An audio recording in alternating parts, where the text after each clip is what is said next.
వేర్వేరు upma ready. Hi అండి, అందరికీ నమస్కారము.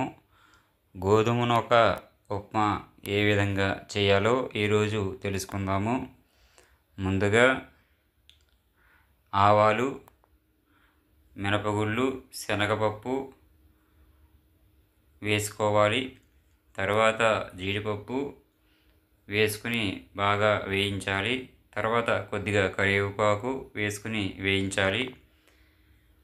ఆ తర్వాత మనకి ఇష్టమైన కూరగాయలు అనగా ఉల్లిపాయ, టమాటా, బంగాళాదుంప, క్యారెట్ ఇవన్నీ కూడా వేసుకుని బాగా వేయించాలి.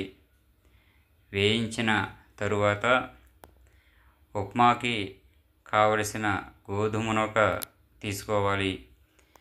ఈ యొక్క గోధుమ నూక ఒక గ్లాసుకి 2 గ్లాసులు నీళ్లు పోసుకుంటే ఉప్మా జారుగా రుచికరంగా మనకి వస్తుంది.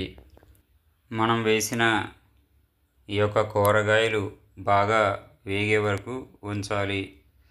ఇంకా బాగా మగ్గాలి అంటే మూత పెట్టి కొద్దిసేపు ఉంచాలి.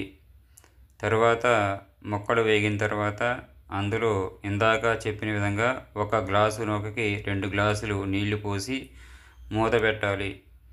మూత పెట్టిన తర్వాత హై ఫ్లేమ్లో పెడితే త్వరగా మనకి పొంగు వస్తుంది.